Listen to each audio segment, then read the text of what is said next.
Hello. Okay student, mike on नहीं था, अब माइक ऑन हो गया है। और हमने बात कर ली थी किस बारे में? पॉलिनोमियल मैट्रिक्स के बारे में। ओके, अब हम क्या करना है, आगे बढ़ना है। आगे में क्या आता है, कुछ special type of matrices. So the first matrix is idempotent matrix. कुछ तीन चार तरह की स्पेशल मैट्रिक्स होती हैं, इन पर ध्यान लगाएंगे। इससे जुड़े हुए क्वेश्चन आ जाते हैं जेई मेन में। कई बार नाम ही लिखा होता है, और अगर नहीं नाम लिखा हो तो उसकी कंडीशन या प्रॉपर्टी लिखी होती है। तो अगर हमारा एक बार पहले देखा हुआ होता है, उसके क्वेश्चंस किए हुए होते हैं, तो हम कंफर्टेबल रहते हैं, हमारी एनर्जी वेस्ट नहीं करते, 1 मिनट में सॉल्व कर देते हैं, टेंशन नहीं आती है। तो दूसरे क्वेश्चन भी अच्छे हो जाते हैं। तो इन सब कारण से इनको पढ़ना जरूरी है। तो इडम्पोर्टेंट मैट्रिक्स किसे कहते हैं? किसे कहते हैं? ऐसी स्क्वायर मैट्रिक्स,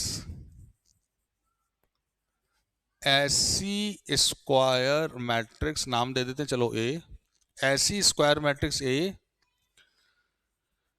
जिसका जिसका ऐसी स्क्वायर मैट्रिक्स ए जिसका स्क्वायर,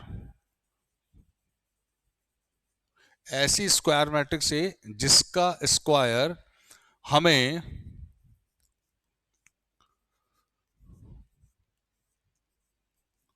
फिर से ए ही मिल जाए, ए ही मिल जाए। ऐसी स्क्वायर मैट्रिक्स जिसका स्क्वायर हमें फिर से ए ही मिल जाए, ऐसी मैट्रिक्स को इडम्पोर्टेंट मैट्रिक्स कहते हैं।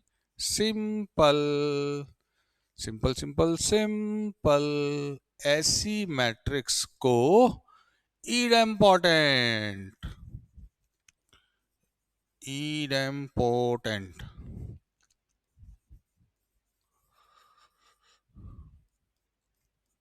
मैट्रिक्स कहते हैं। ऐसी मैट्रिक्स को इडम्पोर्टेंट मैट्रिक्स कहते हैं। अच्छी बात है भाई। क्या मतलब हुआ? दैट इज, अगर मैंने किसी मैट्रिक्स का स्क्वायर किया और फिर से मिल गया ए, अगर मैंने किसी मैट्रिक्स का स्क्वायर किया और फिर से मिल गया ए, तो ऐसी मैट्रिक्स को इडम्पोर्टेंट मैट्रिक्स कहते हैं। सिंपल, समझ में आ रही ना बात? अच्छा, पर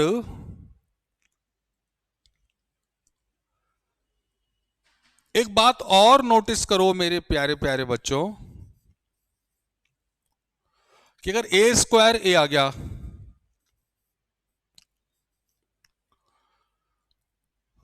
तो फिर ए की कोई भी पॉजिटिव इंटीग्रल पावर ए ही रहेगी। क्या बोल दिया सर? अरे अगर ए स्क्वायर ए है ना, तो फिर ए क्यूब, ए की पावर 4, ए की पावर 5, ए की पावर 6, ए की पावर 7, ए की पावर 8, ए की पावर 9, ए की पावर 10, ए की पावर 1000, ए की पावर 10,000, सब कुछ ए ही आएगा। अरे सर ऐसे कैसे, ऐसे कैसे ए आएगा? अरे देखो जरा, पहले तो हम कह रहे हैं कि ऐसा होगा। एन कोई भी दो या दो से बड़ा मैट्रिक्स है, सॉरी दो से बड़ा नंबर है, तो फिर ए की पावर एन हमेशा ये आएगा, अगर मैट्रिक्स इडम्पोर्टेंट है। हमेशा नहीं, अगर मैट्रिक्स इडम्पोर्टेंट है। इडम्पोर्टेंट क्या होता है? अरे जिसका स्क्वायर फिर से वही मैट्रिक्स आ जाए, वो इडम्पोर्टेंट है। अच्छा, ऐसी बात है क्या? तो देखो बेटे, समझने की कोशिश करो। इडम्पोर्टेंट मैट्रिक्स की डेफिनेशन बहुत आसान, ए स्क्वायर अगर ए के बराबर है तो मैट्रिक्स इडम्पोर्टेंट हो गई। अरे क्या समझ में आ रही बात? अगर ए स्क्वायर ए के बराबर है तो मैट्रिक्स इडम्पोर्टेंट हो गई। बिल्कुल हो गई सर। अब अगर ए स्क्वायर ए के बराबर है और मैट्रिक्स इडम्पोर्टेंट है, तो फिर ना केवल square, cube, power 4, power 5, power 6, power 7, power 8, power 9, power 10, सब कुछ ही ए आएगा। क्यों आएगा सर? अरे देख लो आ रहा है। कैसे दिखाओ सर? ये लो, मान लो हमने ए क्यूब लिया, ए क्यूब क्या हो जाएगा? ए स्क्वायर इंटू ए, लेकिन मैट्रिक्स तो इडम्पोर्टेंट है, तो भाई साहब ए स्क्वायर फिर से ए हो जाएंगे, पास में एक ए खड़े, दोनों ए मिलकर फिर से ए स्क्वायर हो जाएंगे, लेकिन मैट्रिक्स तो इडम्पोर्टेंट है, ए स्क्वायर तो ए के बराबर है, कुल मिलाकर ए क्यूब ए के ही बराबर आ गया। ओ हो, ऐसी बात है क्या?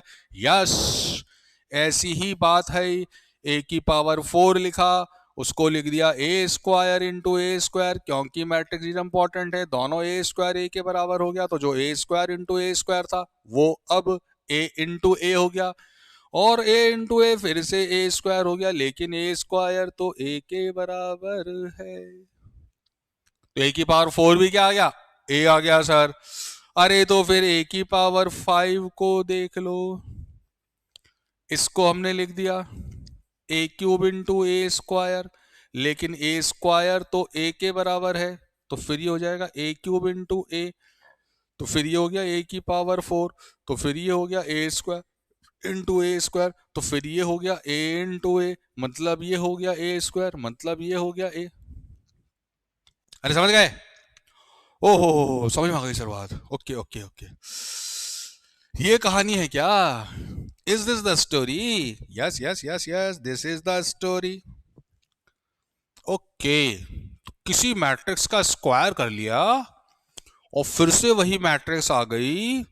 ओके, तो ऐसी मैट्रिक्स को कहते हैं इडम्पोर्टेंट, और अगर एक बार ए स्क्वायर ए आ गया, फिर तो ए क्यूब, ए की पावर 4, ए की पावर 5, ये सब ही ए आ जाएगा। अच्छा, ये बात है। पर सर ए स्क्वायर फिर से ए आ जाए, इसका मतलब ए होना चाहिए आइडेंटिटी मैट्रिक्स। अरे वाह, क्या दिमाग लगाया यार, बढ़िया बात कर दी। अगर ए स्क्वायर ए आ जाए, इसका मतलब ए को होना चाहिए आइडेंटिटी मैट्रिक्स। समझ में आ रही बात? या फिर नल मैट्रिक्स भी हो सकती है। अरे हाँ यार, नल मैट्रिक्स का स्क्वायर भी नल हो चाहिए। अच्छा, इसका मतलब ये हुआ कि ये जो ए है, या तो वो आइडेंटिटी मैट्रिक्स है या फिर वो नल मैट्रिक्स है। ऐसा नहीं है। अगर किसी मैट्रिक्स का स्क्वायर फिर से ए आ रहा है, तो yes, there may some chance कि वो नल मैट्रिक्स या आइडेंटिटी मैट्रिक्स है, क्योंकि 12 बजे से लाया तो, क्योंकि अगर ए स्क्वायर ए आ रहा तो ए या तो आइडेंटिटी या नल है। अरे वन ऑफ पॉसिबिलिटी में से ये दो भी पॉसिबिलिटी है, तो कहने का मतलब क्या हुआ? अरे अगर ए स्क्वायर ए आ रहा तो ए नल या आइडेंटिटी हो सकती है, पर जरूरी नहीं है नल और आइडेंटिटी हो। नल और आइडेंटिटी के अलावा भी बहुत सारी, बल्कि इनफाइनाइट मैट्रिक्स ऐसी होती है जो ए स्क्वायर करने पे फिर से आ जाए। अरे समझ गए क्या? तो अपनी मर्जी से कंक्लूजन नहीं निकाल लेना कि ए स्क्वायर ए के बराबर है तो फिर ए आई हो गई, ए स्क्वायर ए के बराबर तो फिर ए नल हो गई। नहीं नहीं, कैसे हो गई? वन ऑफ देम नल और आई भी है, और भी हैं, और भी हो सकती हैं। समझ में आ रही क्या बात? मैंने कहा यार एक नंबर का स्क्वायर पॉजिटिव है, तो उन्होंने अच्छा -2 का स्क्वायर 4 पॉजिटिव होता है, मतलब नंबर -2 है। अरे यार -2 भी वो है जिसका स्क्वायर पॉजिटिव होता है, उसके अलावा भी इनफाइनाइट ऐसे नंबर हैं जिनका स्क्वायर पॉजिटिव होता है। -2 थोड़ी होता है। किसने बोला एक नंबर का स्क्वायर पॉजिटिव, अच्छा वो नंबर -2 है? पागल है क्या? वो नंबर -2 कैसे हुआ? इनफाइनाइट पॉसिबिलिटी में से एक वो भी, क्या -2 भी हो सकता है? अरे समझ में आ गई क्या बात? अरे सर हम तो नहीं मान रहे। क्या नहीं मान रहे? कि ऐसी कोई मैट्रिक्स जिसका स्क्वायर फिर से ये आ जाए। एग्जाम्पल दो, हम तो नहीं मानेंगे। तो ये लीजिए एग्जाम्पल, बढ़िया बढ़िया, मीठा मीठा।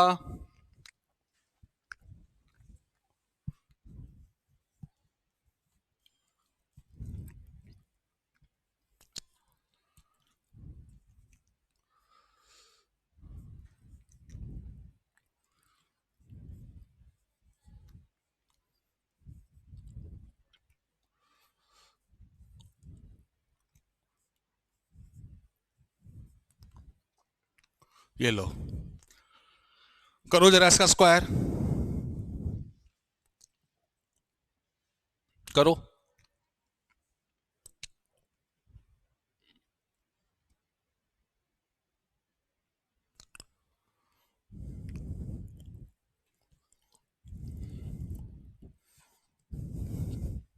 क्या करा?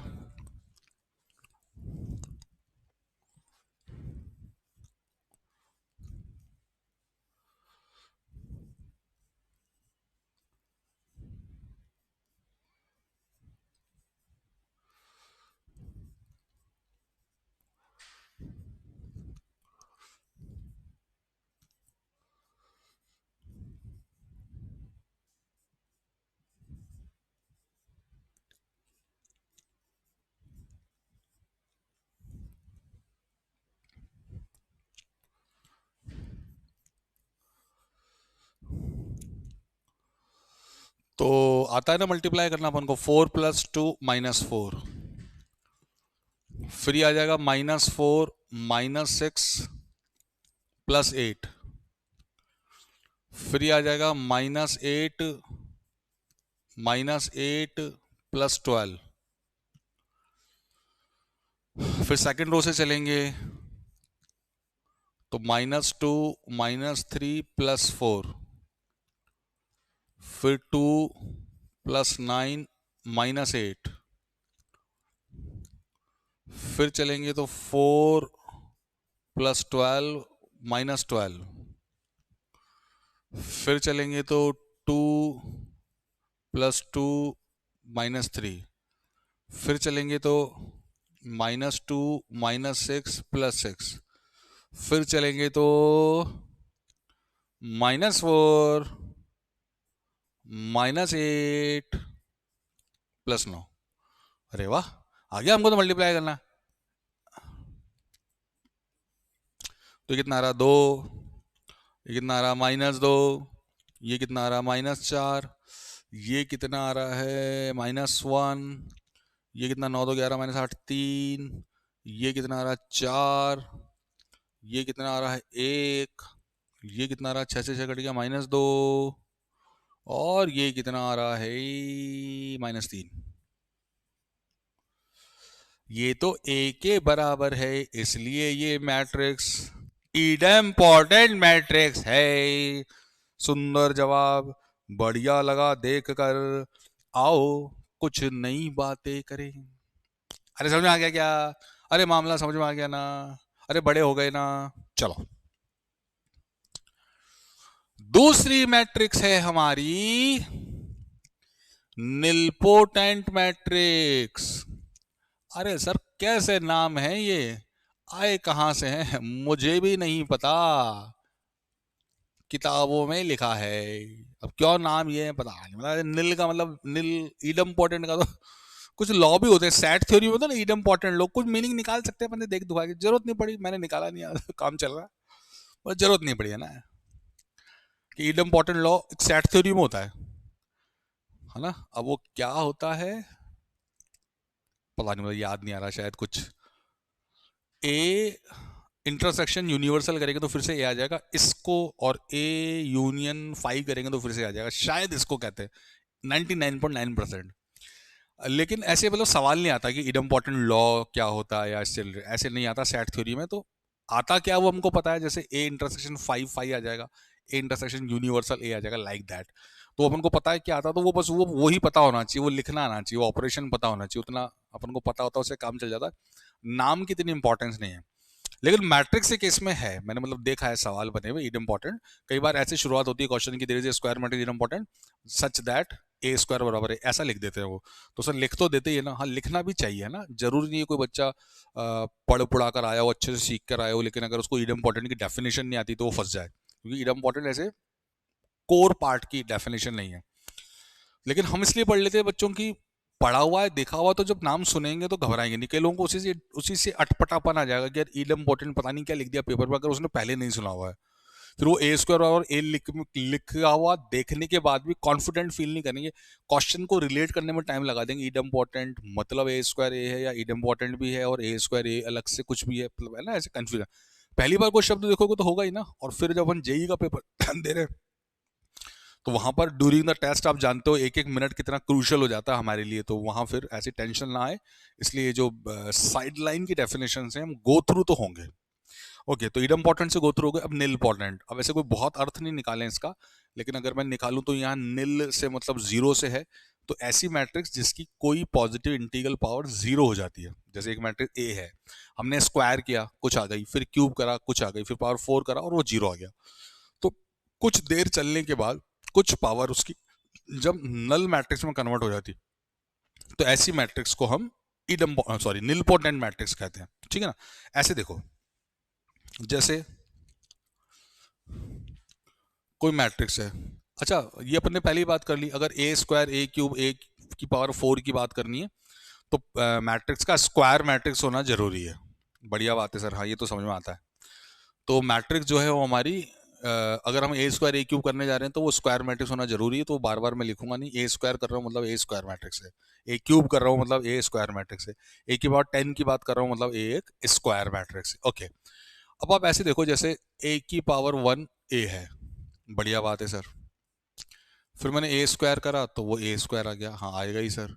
फिर मैंने ए क्यूब करा तो वो ए क्यूब आ गया, हाँ आएगा ही सर, आएगा ही, इसमें नई बात क्या है। लेकिन मैंने जब ए की पावर 4 करा और सपोज करो ए की पावर 4 आ गया निल, निल मतलब नल, नल मैट्रिक्स आ गया, ए की पावर 4 आ गया नल मैट्रिक्स। अब क्या करना है?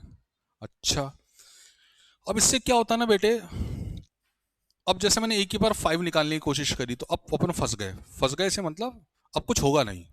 आप ऐसे लिखोगे, और ए की पावर 4 तो नल मैट्रिक्स है, और उसको जब ए से मल्टीप्लाई करोगे तो फिर से क्या आ जाएगा? Null matrix. अब मान लो आपने ए की पावर 6 निकालने की कोशिश करी तो फिर आप इसको लिखोगे ए की पावर 5 इंटू ए, और ए की पावर 5 तो क्या है? नल मैट्रिक्स है, और साथ में क्या चिपकाया आपने? ए, तो फिर से क्या आ जाएगा? Null matrix. तो ये सब तो जो है वो नल मैट्रिक्स आती रहेंगी। मतलब मेरे बच्चों, मेरे प्यारे प्यारे बच्चों, एक बार अगर वो नल आ गई ना तो फिर तो आगे की कोई भी पावर हमेशा नल ही आती रहेगी, उसमें कोई छुपा हुआ रहस्य नहीं, सीधी सी दिखती हुई सी बात है कि यार एक बार नल आ गई तो फिर तो हमेशा ही नल आएगी। अच्छा, समझ में आ गया सर। तो मेरे बेटे, ये जो एग्जाम्पल अपन ले रहे हैं, दिस मैट्रिक्स ए जिस पे हमने चर्चा की, this matrix A is a nilpotent matrix. ठीक है, समझ में आया सर, इसको निलपोटेंट कहेंगे। Is a nilpotent matrix with, ये थोड़ा सा एक अलग शब्द है, फिर इस पे भी ध्यान दें, with index of nilpotency, with index of nilpotency. थोड़ा स्पेलिंग मुझे लग रहा है सही नहीं हुआ,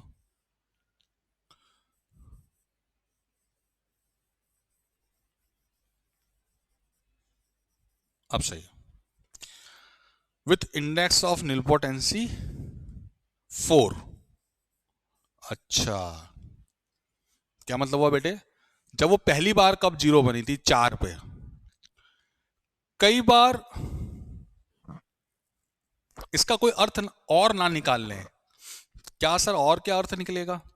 हमने दिमाग में ये बैठा लिया कि अगर ए की पावर 4 जीरो दिख रही है तो जो इंडेक्स ऑफ निलपोटेंसी वो 4 होगा, ऐसा हमने समझा लिया खुद को।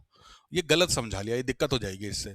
क्या गलत दिक्कत हो जाएगी सर? सही तो है बात? नहीं नहीं, सही नहीं है ना बेटा। वो तो अब ए की पावर 10 भी जीरो ही आएगा अब तो ए की पावर 10 भी जीरो ही आने वाला है ना। तो मैं खाली ए की पावर 10 को जीरो या नल मैट्रिक्स देख के अगर बोलने लगूं कि इंडेक्स ऑफ निलपोटेंसी जीरो, तो गलत बात है ना।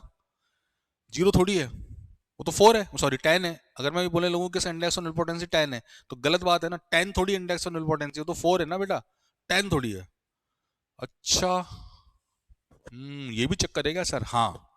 तो मेरी ख्याल से अपन को ये डेफिनेशन ऐसे कहनी चाहिए कि अगर हमारे पास कोई स्क्वायर मैट्रिक्स है और उसके डिफरेंट डिफरेंट पावर लगाकर हम देख रहे हैं, तो पहली बार जब वो जीरो होगी ना, तो पहली बार कब जीरो हुई थी? 4 पे। पहली बार जब वो जीरो होगी तो पहली पहली बार कब जीरो हुई है? 4 पे। उसके बाद तो फिर हमेशा रहेगी ना जीरो, तो सारे थोड़ी उसके इंडेक्स ऑफ निलपोटेंसी हो जाएंगे। तो इंडेक्स ऑफ निलपोटेंसी का मतलब है जब वो पहली बार जिस पावर के लिए नल मैट्रिक्स बनी वो पावर इंडेक्स ऑफ निलपोटेंसी है। तो 4 5 6 सब नहीं, 4, 4 इज इंडेक्स ऑफ निलपोटेंसी। तो आपको मेरी बात समझ में आ रही होगी। तो फिर क्या करें अपन? अपन लिख देते हैं इसकी डेफिनेशन। क्या लिखें अपन फिर?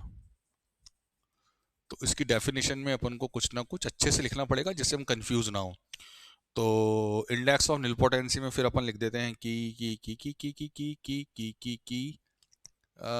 एज ए स्क्वायर मैट्रिक्स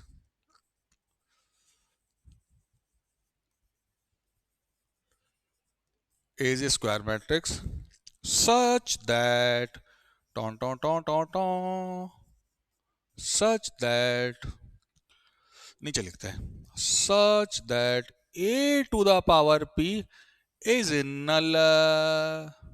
वाह, बढ़िया लिखा। अब वो क्लियर करेंगे सबसे छोटा होना चाहिए। वो कैसे क्लियर करेंगे ना, देखो, मतलब लिख भी सकते हैं where p is the first natural number by which we get the power A to the power P matrix is null matrix, ऐसा करके कुछ भाषा में भी लिख सकते हैं, लेकिन भाषा से अच्छा ऐसे लिखो, ज्यादा अच्छा रहेगा कि ए की पावर पी तो नल है, and and and and and and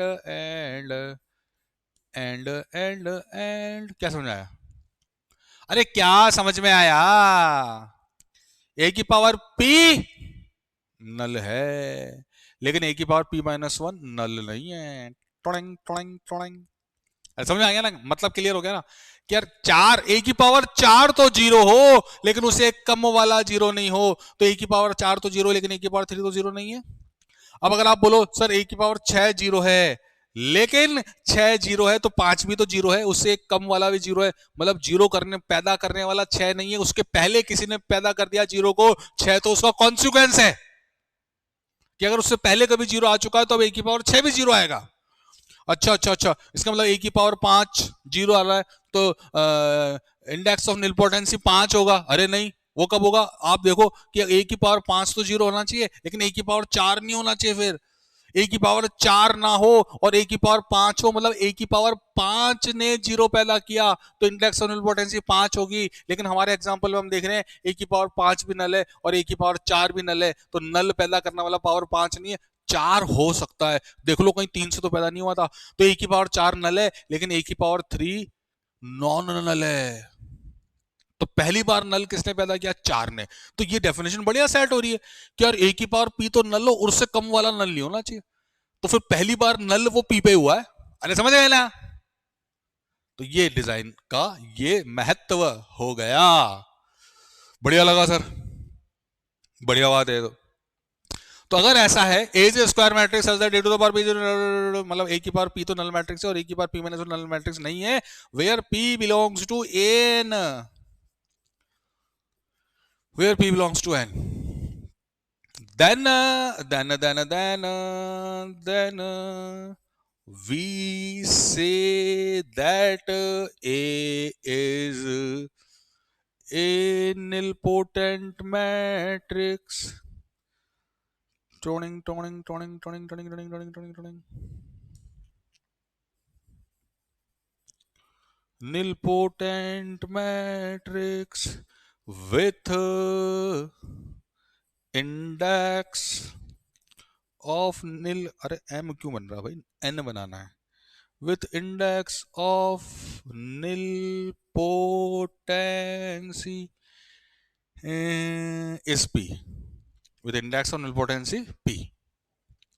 बढ़िया है, अब समझ में आ गई बात। ओके सर, कार्यवाही अच्छी लगी।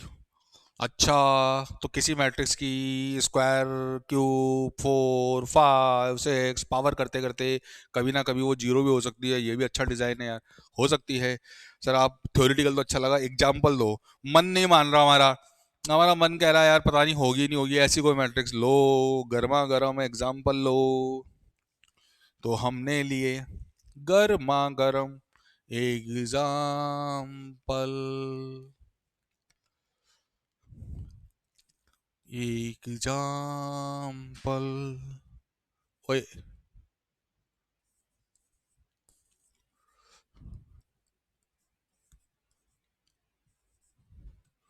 इस दिल, ये लो भाई। कैसे पता चलेगा? कुछ नहीं है, ऐसे थोड़ी पता चलता, डायरेक्ट करके देखो तो पता नहीं, ए स्क्वायर जीरो आएगा, ए क्यूब आएगा, ए की पावर फोर आएगा, पता नहीं कौन जीरो आएगा, करके देखो। ऐसे थोड़ी जादू थोड़ी पता चलेगा। टनिंग टनिंग टिंग टनिंग टनिंग डिंग टनिंग टनिंग डिंग टिंग।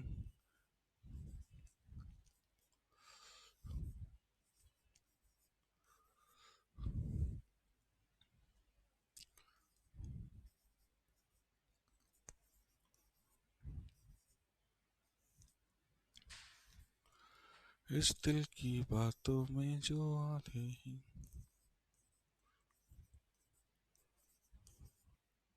अरे यार ये कुछ तमाशे कर रहा बोर्ड,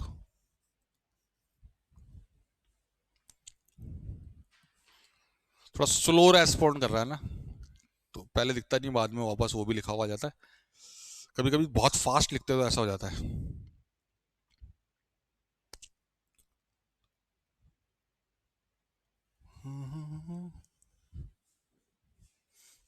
माइनस लिखना, ये माइनस इसमें घुस गया। टिंग टिंग टिंग टिंग टिंग, यहाँ पर है ना माइनस था, वो ऐसा लग रहा है कि ब्रैकेट की लाइन है, ये देखो दिखा ना माइनस, इस कारण से वो, तो यहाँ भी माइनस आएगा, यहाँ भी माइनस आएगा। ठीक है, अब करो जरा, तो देखो ये क्या आ रहा है, A B square minus A square B square, फिर ये क्या आ रहा है, इसको इससे मल्टीप्लाई करेंगे, A B cube minus A B cube, फिर ये क्या आ रहा है, minus A cube B plus A cube B, फिर ये क्या आ रहा है, minus A square B square और minus minus plus A B का होल स्क्वायर। बढ़िया है ना, बस ये जीरो जीरो जीरो जीरो, तो it's an important matrix with index of importancy 2।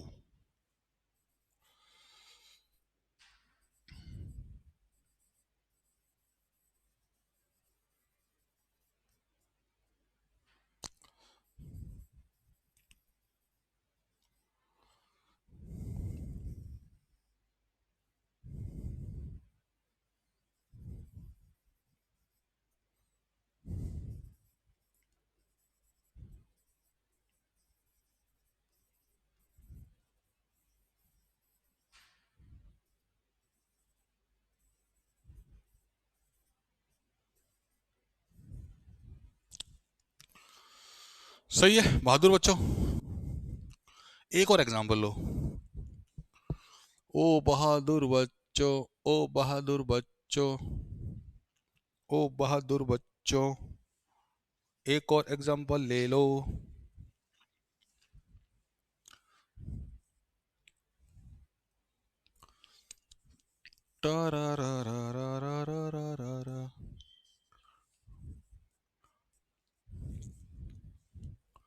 यक यक 3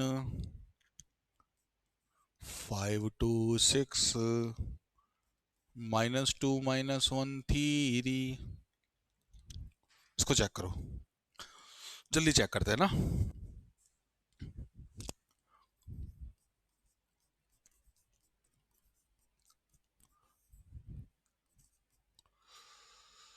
ओहो हो।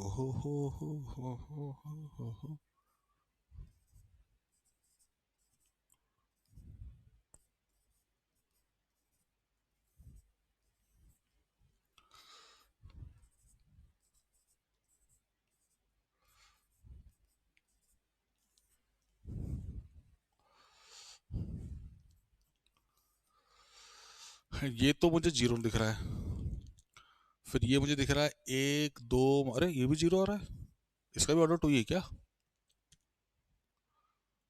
फिर तीन, ये नहीं आ रहा जीरो, ये आ जाएगा 3 6 9 9 18 हो गया ये तो, फिर ये हो गया 5 10 15 -12 3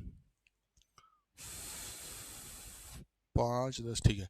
अब ये हो जाएगा 5 4 -6 5 4 9 -6 3, अच्छा फिर ये हो जाएगा 15 12 18 18 12 30 15 45, बड़ा हो गया यार, 18 12 30 15, सही है। अब ये कितना आ जाएगा, -2 -5 -6 -13, एक बार फिर से चेक कर ले, -2 -5 -7 -6, सही है। फिर ये कितना आ रहा है, -2 -2 -3 -7, वापस देख लूँ, सही सोचा, सही सोचा। फिर ये आ जाएगा -6 -6 -12 +9 -3, ये तो जीरो नहीं आया है ना। अब ए क्यूब निकाल लेते हैं, तो ए क्यूब आ जाएगा ए स्क्वायर इंटू ए, तो ए स्क्वायर हो गया 0 0 18,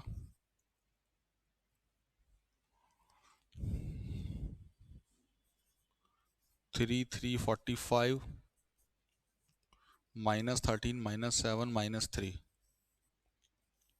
इसको मल्टीप्लाई करना ए से, ए क्या हमारा 113 5 2 6 -2 -1 और 3,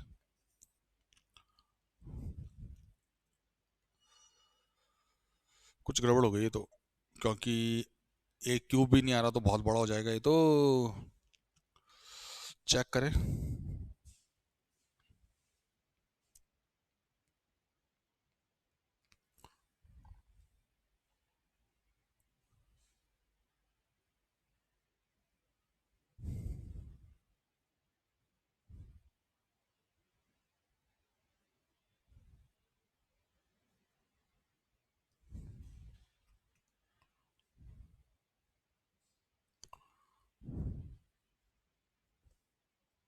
अच्छा, क्वेश्चन में गड़बड़ कर दी भाई, क्वेश्चन में गड़बड़ कर दी जल्दबाजी में और लेट।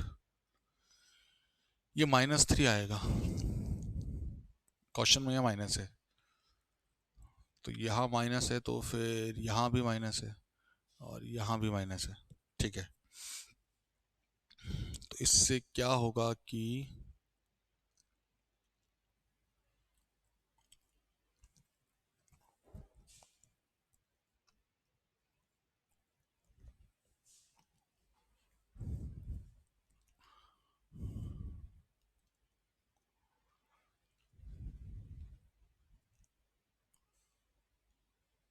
यार ये,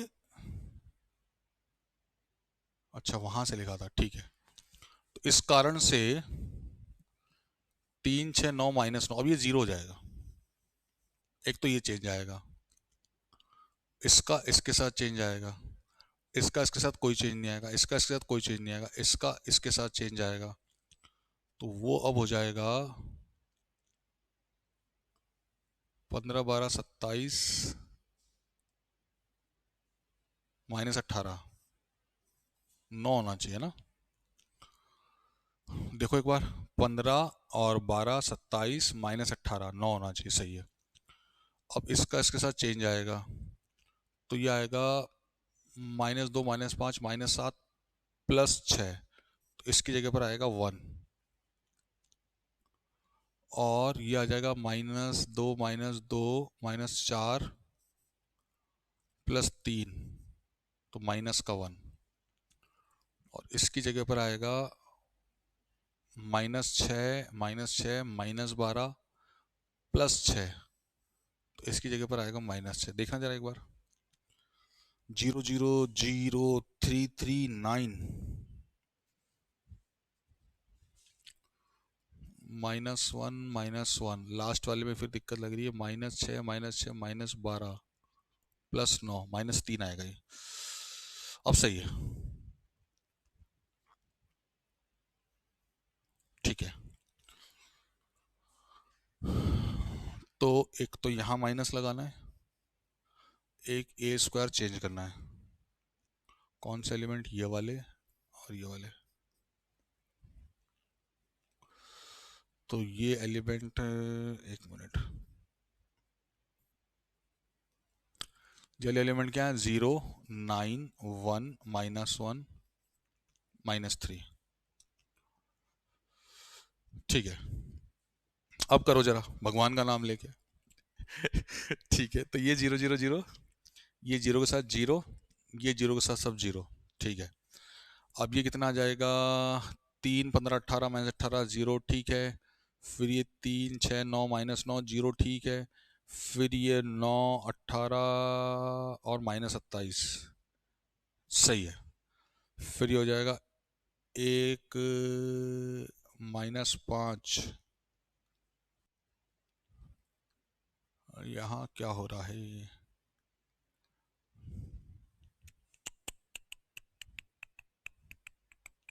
यहाँ पर भी -1 आना चाहिए ना।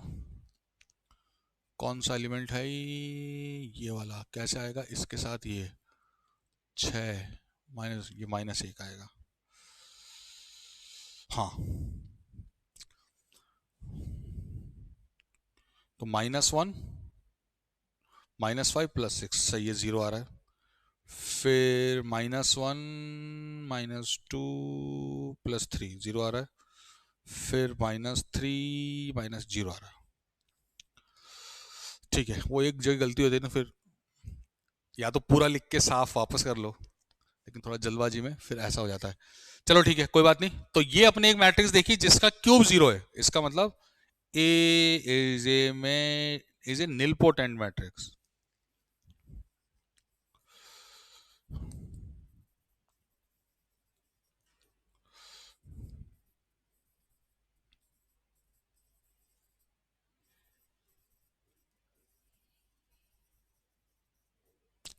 विद इंडेक्स ऑफ निलपोटेंसी 3 हो गए एब्सोल्युटली फ्री। ये कहानी है बच्चों। दो और बताएंगे, दो आसान आसान सी मैट्रिक्स और है। एक होती है पीरियोडिक, नाम से पता लग रहा है पीरियोडिक मतलब क्या होगा, अभी बोलूंगा नहीं। और एक होती है इन्वॉल्यूटरी। अब इन्वॉल्यूटरी क्या होता है, दो मैट्रिक्स और बतानी है, इसके बाद फिर हम इस पर बहुत सारे क्वेश्चंस करेंगे। अभी मुझे यहीं रुकना पड़ेगा, आज यहीं तक। कल फिर हम मिलेंगे और बढ़िया बढ़िया सवाल, थ्योरी, कॉन्सेप्ट और मैथ्स की मजेदार दुनिया के साथ। आज के इतना ही। Thank you, bye bye.